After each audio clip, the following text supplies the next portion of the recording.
In this video, we're going to go a little bit further and explore the wall tools. So with the wall tools, what we can do is click on our wall tool, and we can use the magic wand and drop a wall into any shape or any slab that's been created. So for example here, I've got a pre-existing slab. I'm going to turn my grid snap off so I can get to these points, hold spacebar, and I'm going to drop in a wall around this shape here.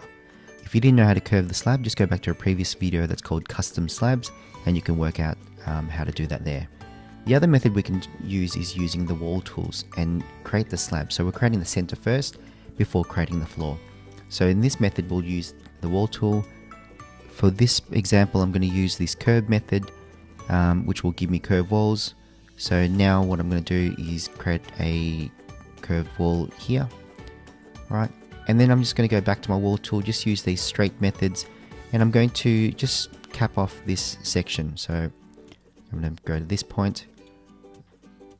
Yep, and then I'm going to finish off this slab there. So just double click that. And now I've got a closed area. So from here, I'm going to drop in my floor. To do that, I'm going to press the slab tool. I'm going to hold spacebar and drop in the magic wand. And you'll notice that there are two lines here. So if I zoom in slightly, you can see that. You notice there are two lines. If I click here, this will drop in the slab to the edge of the walls. If I only click on this corner here or in this middle part, it will only drop the slab within the inside of this wall.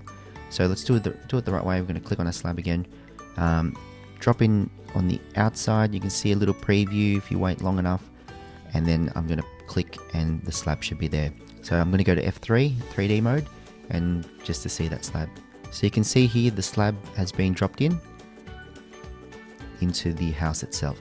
Right, so that's another method of creating your house by coming up with the slab first. How is this beneficial? If you've got any curved sections, you might want to do it this way. If you've got straight geometric sort of walls, or you can do it the original method.